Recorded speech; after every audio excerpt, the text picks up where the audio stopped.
KTO Radio présente À haute voix, la lecture intégrale des œuvres spirituelles majeures. Aujourd'hui, Augustin ou le Maître est là de Joseph Malègue.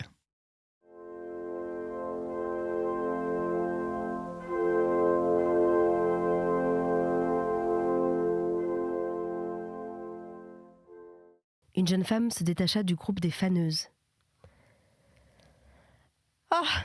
dit Jules, « v'là la Marie de chez nous, qui s'en revient, qui a fini de faner. » Augustin se rappelait la petite cousine farouche de sa première enfance.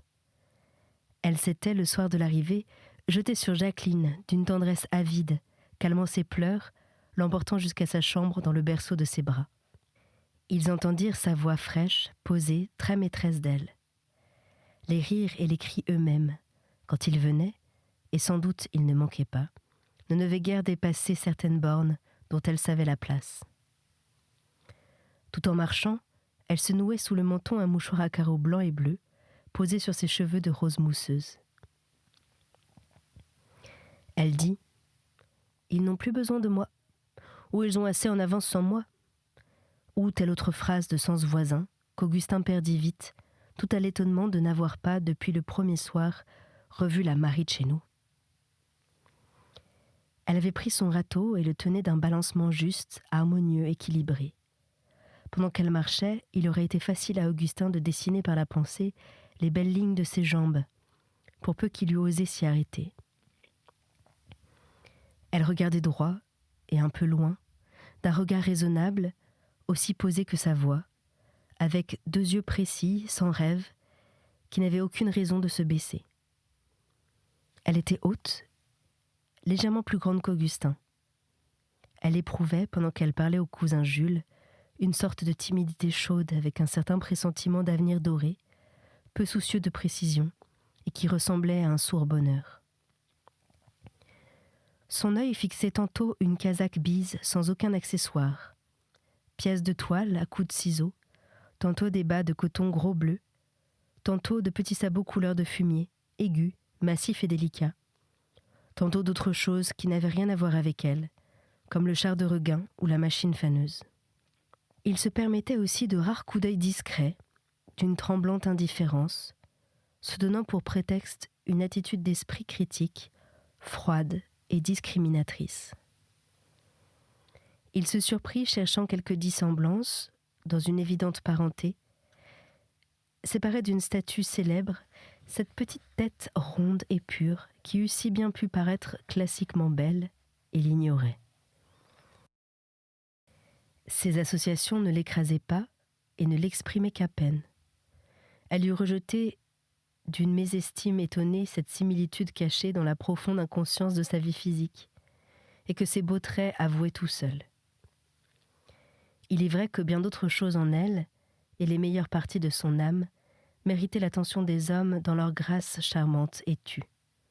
La Marie de chez nous, ayant mis le râteau sur son épaule avec la franchise d'un faneur de métier, marchait derrière le cousin Jules. Le petit génie de la beauté, qui la faisait agir sans qu'elle le sût, lui donnait toute la robuste et rustique souplesse destinée à s'accorder à la marche en sabots. Augustin s'arrangeait pour ne pas être exactement auprès d'elle, mais un peu en avant ou un peu en arrière, à cause de sa timidité qui ne cessait pas. Elle eut tout recouvert, même son obscur bonheur, si ce bonheur n'eût reçu de la Providence le don précieux de traverser d'une chaleur fixe, dorée, inaltérable, tous les sentiments posés par-dessus. Les paysans ont coutume de rejeter aux murailles des clôtures tous les cailloux dont ils désencombrent leurs prairies, et la pesanteur se charge de les reclasser sur les chemins. Le souci méticuleux et gauche dont Augustin en protégeait ses bottines lui fournit à plusieurs reprises l'attitude cherchée. Les flaques du chemin de ferme lui aidaient beaucoup. Il avait décidé de lui parler le premier, parce qu'elle ne commençait pas et qu'elle pouvait sans doute aller ainsi, dans ce paysage de chemins creux et de prairies, ainsi indéfiniment silencieuse que le paysage, que les prairies, le dur ciel bleu et tout le reste de l'été. « Est-ce qu'il y a longtemps que vous avez quitté votre pensionnat, Marie ?» Oh oui, fit-elle, son geste évoquant une chose déjà fort lointaine. Cela fera 3 ans en juin prochain. Augustin ne se lassait pas de savourer sa voix singulière, parti pour des sons de cristal, mais à chaque instant ramené en deçà, vers la prose des timbres coutumiers, vers la manière un peu sèche dont on commande aux filles de ferme de préparer les 4 heures pour quand les hommes viendront. Est-ce que vous voyez encore vos religieuses ? Oh, tous les ans, pour les retraites d'octobre. Les renseignements vinrent ensuite, précis et bien classés, compensant peut-être par leur exactitude une certaine froideur dont elle aurait eu conscience. Sous la voix chargée de raison, persistait cette amabilité volontaire et limitée, dont l'offrande peut être faite généralement à tous les hommes, à tout le prochain, comme on dit au pensionnat, qui doit cependant se revêtir de réserve quand ce prochain devient quelqu'un de particulier, comme Augustin. Je les vois aussi à d'autres occasions. Je suis allée à Lourdes avec leur pèlerinage. Elles viennent elles-mêmes parfois à celui de la Font-Sainte. Ce nom, assez répandu sur les hautes terres, le fit ressouvenir d'une autre Font-Sainte, dans les forêts de son enfance. Les 2 lieux de prière, l'ignoré et l'illustre, le local et l'universel, étaient liés ensemble et côte à côte, également chers à la belle voyageuse. Augustin entrevoyait toute une vie rurale et intérieure, une tranquille pureté avertie. Sans doute, cette petite s'en allait seule partout, forte et belle fille des grands domaines, bouquets de trèfles et de lys. De même, était-elle très capable de remplacer les hommes aux prairies, à l'étable, dans les discussions des champs de foire, et elle l'avait fait quelquefois. Le cousin Jules, tourné de 3/4, jetait par-dessus l'épaule, à l'usage d'Augustin, des renseignements sur les fermes qu'on voyait de loin. Il disait leur nom, celui des propriétaires. Les granges, les carrés de prairies, sortaient du vaste anonymat des terres, devenaient héritage, prenaient visage d'homme. Certaines parcelles du domaine, morcelées par les partages, gardaient néanmoins, avec le tronc primitif, une sorte de parenté profonde. Tous les copartageants n'avaient pas épousé des ruraux, Madame Méridier par exemple. D'aucuns étaient partis vers d'autres horizons économiques, tel le marchand de toile, époux de la cousine Berthe, d'autres morts, comme le père de la Marie de Chéneau. Les propriétaires qui n'exploitaient point louaient leurs terres au cousin Jules. Quelques-uns lui vendaient leurs parcelles, enclavées ou non dans ses propres terres. Il prenait tout. Il était très patient. Le lien légal des parentés avait beau s'amincir, on restait parents par la terre. « Ce serait bien assez bon, si ce n'était pas trop narzeux », disait Jules, en montrant de son coup de menton des prés appartenant précisément à Madame Méridier. Les narces, parties du sol trop humide, où pousse un fourrage déprécié, y étaient cependant peu nombreuses et soigneusement drainées. Augustin eût peut-être pris garde que le cousin jouait, à la paysanne, le jeu des précautions classiques qui consiste à dénigrer ce qu'on tient d'autrui.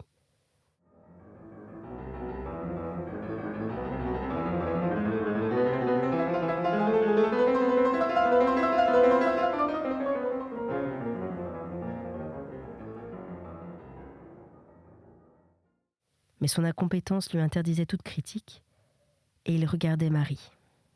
Il interrompait parfois son oncle, discutait ses évaluations, et précisément à propos de ses parties narzeuses. Il répondait d'un rire railleur et vaguement cordial, un rire de côté, fait avec le coin d'œil et de la lèvre, l'autre moitié du visage immobile et non intéressé. Augustin montra à Marie une échappée d'horizon, visible au bord du chemin, dans un soudain écartement des haies. « C'est très beau, fit-il, tant pour tâter sa sensibilité que pour essayer d'un sujet où il put sentir d'unisson avec elle. Mais la jeune fille, d'une dédaigneuse amabilité, « Oh, maintenant c'est bien trop sec.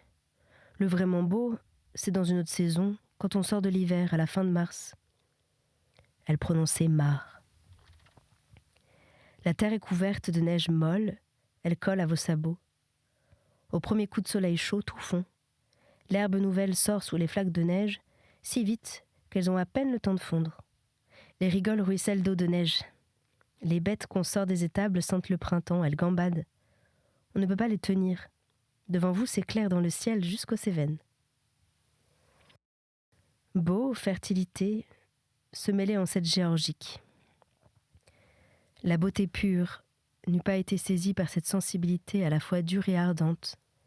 Il la fallait mêler à la féconde terre et aux résurrections du printemps. Comme tous les soirs, on mangea sans lampe. La nuit d'août n'était pas commencée, qu'on prenait déjà le fromage, les noisettes rousses de l'année passée et la confiture aigrelette de groseilles et d'airelles faite par les cousines. La table desservie, les assiettes portées dans la cuisine, les femmes, sans mot dire ni annoncer quoi que ce fût, s'agenouillaient à même le plancher, tout ensemble, devant une statue en plâtre de Notre-Dame de la Font-Sainte. Une longue prière monotone commençait, coupée entre les phrases par des coupures maladroites, comme un catéchisme de petit enfant. Ce soir-là, pendant qu'il examinait leur conscience en grand silence, Augustin observait d'une attention passionnée la fine tête recueillie et la chevelure rose mousse penchée sur les mains, dans un abandon si pur, comme au couvent de Mauriac.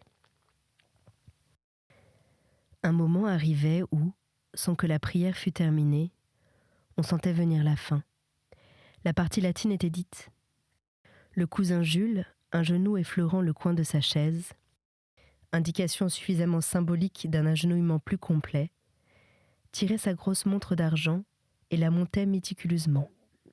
Puis il se levait, brossait son pantalon, qui cependant n'avait pu se salir, passait sur le corridor et le pas de porte, bourrait sa pipe, l'allumait et regardait la nuit venir pendant les derniers Ave Maria.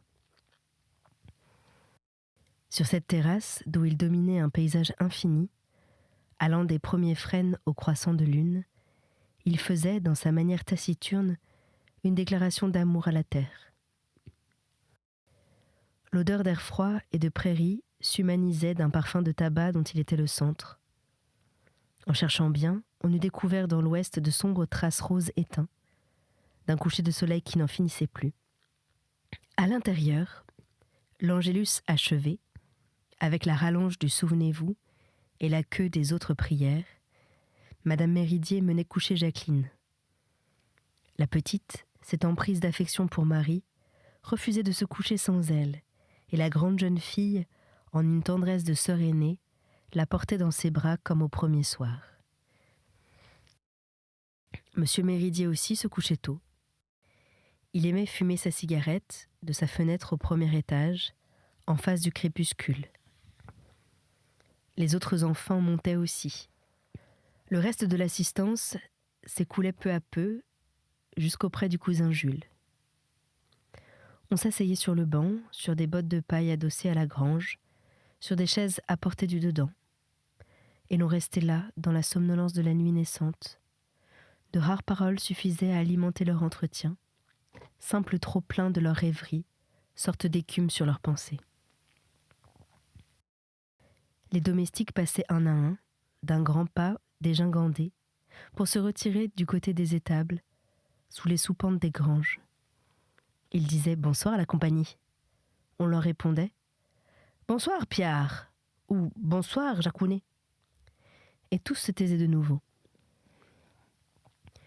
Les frênes viraient du vert olive au noir. La pipe du cousin était un petit feu immobile, central et rouge doré, qui brasillait et s'éteignait au rythme des bouffées. Un dimanche, les domestiques ne montèrent pas tout de suite.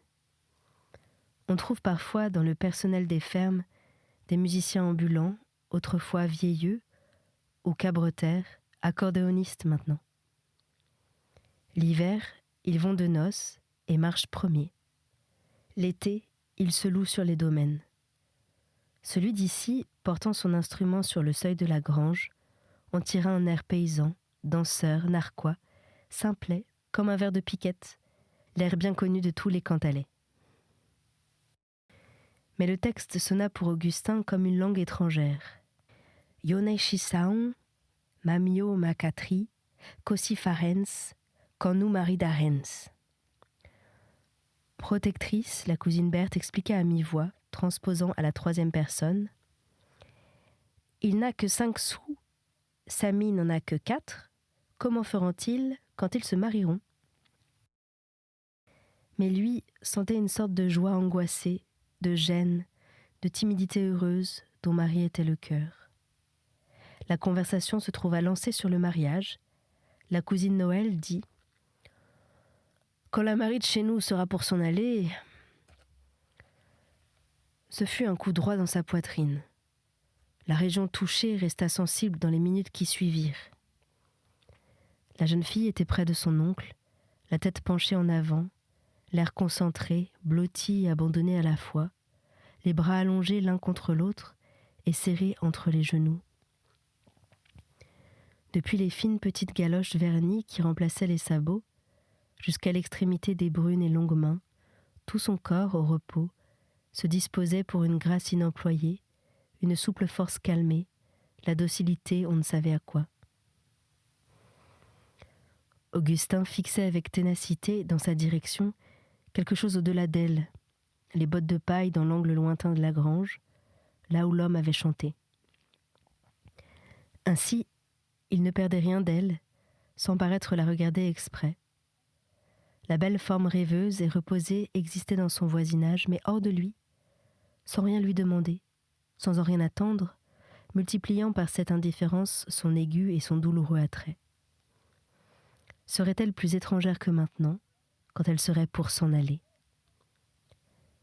L'accordéoniste jouait d'autres airs, une sorte de dialogue formé refrain.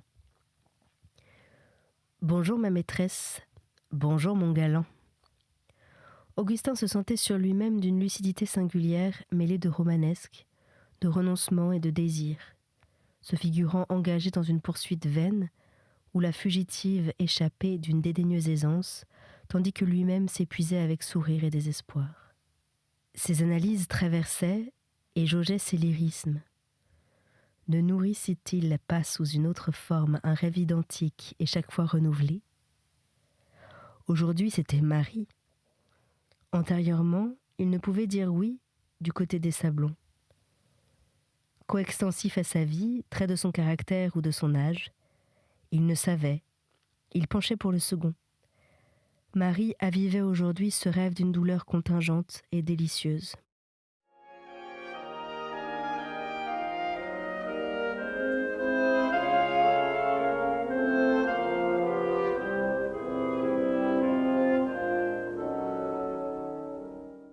Peut-être le rêve débordait Marie, et c'était tant mieux. Contre l'évidente indifférence qu'elle lui témoignait, il lui serait peut-être utile de s'en apercevoir. Ses oreilles souffraient des bavardages de la cousine Berthe sur des chansons de Montagnier. Plus maître de lui qu'au temps des Sablons, dans une situation parente, il était fier de se trouver plus mûr, de dominer mieux un grand déchirement tendre et passionné. Fallait-il nommer tout cela de l'amour ? Ou de quel autre nom ? L'analyse dont se grisait sa jeune virtuosité répugnait aux grands mots, pleins de sens trop nombreux, banalisés par trop d'usages. Pour préciser les significations, un réactif était souverain. Serait-elle sa femme ? Dans l'effervescence sentimentale provoquée par ce mot, il vit jaillir une vie très différente de ses désirs connus, bornée, immobile et profonde, pleine de pensées chiffrables et d'étonnants repos, vision trop simple. C'était cela qu'elle porterait dans ses 2 mains, si elle s'ouvrait pour lui. Mais elle ne s'ouvrirait pas. « Eh bien, la Marie, qu'est-ce que t'en dis ?» fit la cousine goguenarde, comme tous les ruraux qui parlent mariage. « Y a rien de pressé, » fit-elle d'un ton fort sec. En même temps, éveillée au sentiment de la libre élégance que ses membres déployaient sans qu'elle le leur permît, elle reprit sur eux un brusque contrôle. Elle redressa son buste, s'assit avec une sagesse nette, maintint ferme et droite sa petite tête hautaine. Augustin était en train de conclure que ce n'était pas de l'amour que cela devait s'appeler, mais une sorte de tendresse spéciale, une tendresse désespérée. « Allons, laissez-la tranquille », fit le cousin Jules d'un ton traînard et autoritaire. « Je crois qu'il faut s'aller coucher. Moi, j'y vais. » Il secoua sa pipe contre la semelle de ses grosses chaussures. Les cabretaires et autres domestiques regagnèrent les soupentes. La nuit était tout à fait noire. La semaine d'après, la dernière du séjour d'Augustin, on arrangea d'aller en pèlerinage à la Font-Sainte pour Notre-Dame d'Août. Le voyage en voiture était long, il fallait partir de très grand matin, entre nuit et aube. On prenait le chemin de ferme, puis une assez mauvaise route courant à travers les terres, puis le chemin vicinal qui menait à de lointains cantons agricoles en parcourant les solitudes pastorales les plus vastes du Cantal. Augustin, réveillé, put voir à travers la fenêtre une sombre aube bleu-vert où s'atténuait la nuit. À ras du sol, sur les cailloutis du pavé, traînait une teinte d'or et d'orange, qu'il s'expliquait mal, jusqu'à ce qu'il vit, accroché à la porte de l'écurie, un fanal éclairant à la fois l'intérieur et le seuil. Le martèlement du sabot des hommes s'étouffait dans l'écurie, se précisait sur le seuil, se mêlait aux sourds coups de maillet des pieds du cheval. Il faisait un froid vif et magnifique. Augustin descendit tandis que M. Méridier, qui ne se souciait pas de se lever aux heures extrêmes du petit matin, se renfonça pour dormir dans la chaleur du lit. Il y avait sur la table une jatte de lait, un litre de vin, une tourte de pain bis, un bon morceau d'épaisse fourme jaune et ce jambon des campagnes dont l'eau de cuisson sert pour les soupes. Debout contre la fenêtre, le cousin Jules serrait à pleine main une tranche de pain bis sur laquelle son pouce maintenait un cube de jambon gras.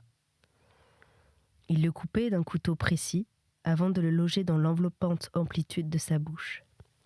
« Allons, la jeunesse, faut manger !» fit-il en remuant une mâchoire où la parole n'était plus qu'accessoire encombrant. La lampe, à esprit de vin, chauffait une casserole mince, pleine de lait. « Viens manger, Augustin. Fais vite !» dit sa mère. Le cousin Jules n'aimait pas à attendre.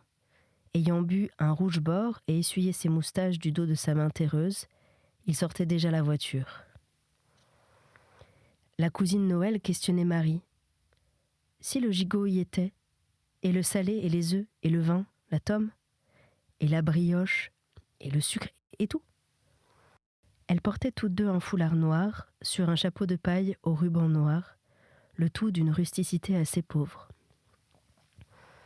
Le tricot épais, de laine noire, qu'elles avaient mis par-dessus leurs vêtements, les revêtait du deuil continu et traditionnel des paysannes. Informe silhouette rembourrée de laine, Noël s'enroulait au cou une chaîne d'or cossu, dont le bout attaché à une montre invisible se perdait dans la poitrine. Mais le jeune corps de Marie ne pouvait se dissimuler tout à fait sous ce tas de vêtements rudimentaires. Quelques détails émergeaient des lainages. Le dessin d'un poignet, une vue de profil subite et perdue, et toute la longue forme pure. L'aube commençait. Plus rien du bleu-vert étrange. On sentait un jour qui serait chaud et commençait glacial, tout jeune, blanc-gris, d'une immensité encore vide et disponible. À l'ouest, un îlot d'ouate, d'un rose fixe et froid, se désagrégeait sur place, très lentement. Le cousin Jules conduisit le cheval par la bride pendant les premiers 100 mètres. Augustin s'assit sur la banquette de devant. Marie de chez nous, Marie de Labro, Noël, occupait avec Christine les sièges intérieurs, protégeant les 2 paniers, les parapluies et tous les accessoires. Dès qu'ils furent sortis des arbres et commencèrent d'avancer dans les étendues découvertes, la bise du matin les prit dans sa course, les heurta de coups de vent, à coups d'eau glacée, durs et coupant comme des silex. Sur les bancs arrière, piaillait le détail des causeries paysannes, dont la criarde vivacité ressemble à une dispute. Autant qu'il pouvait l'atteindre dans les intervalles des jacassements. Augustin était attentif à une jeune voix aussi précise et volontaire que les autres, parmi ces vibrations de sec cristal. Les roues de la voiture écrasèrent enfin des sables granitiques. Le chemin de ferme cessait, c'était la route. On put trotter, on entendit ce raclement des sabots de frein tout le long des descentes, musique des anciens voyages, encore chantée par les véhicules paysans. Sous les boqueteaux, entre deux talus qui hérissaient une broussaille d'érelles et de fougères, l'aube gardait son goût de bain froid. Mais déjà aux parties dénudées de pâturages rugueux, et tout en motte, fumaient de petites buées où le hasard des premiers coups de soleil allumait des prismes purs et minuscules. Au bas de la descente, de l'autre côté d'un ponceau, on trouva le chemin vicinal.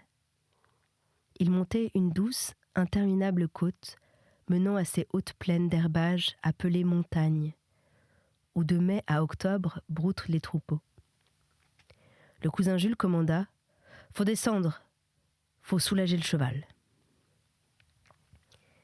Les voyageuses restaient dans la voiture, mais les deux hommes ne s'y réinstallèrent que de temps à autre, aux rares paliers où s'interrompait la montée. Augustin se sentait vivre de belles minutes exaltantes. Tout s'y mêlait. La présence de Marie, une solitude incomparable, une fraîcheur vierge dont le froid charmant le baignait jusqu'au cœur. Des troupeaux couleur brique se mouvaient au flanc de volcaniques buttes rondes, placées au hasard sur le modelé effacé des hautes terres. Et leur lointaine petitesse démontait la netteté de leurs dessins. Des huttes basses, pour vacher, pointaient dans ces espaces, faites de pierres sèches, couvertes en dalles, trapues et ramassées comme des taureaux. C'était À Haute Voix, une émission de KTO Radio. Aujourd'hui, Augustin ou le maître est là de Joseph Malègue. Lecture Anne-Céline Pellarini. Captation et réalisation Aymeric Plouminec et Thibaut Dagalier. Une émission disponible en podcast sur ktoradio.com et sur l'application KTO Radio.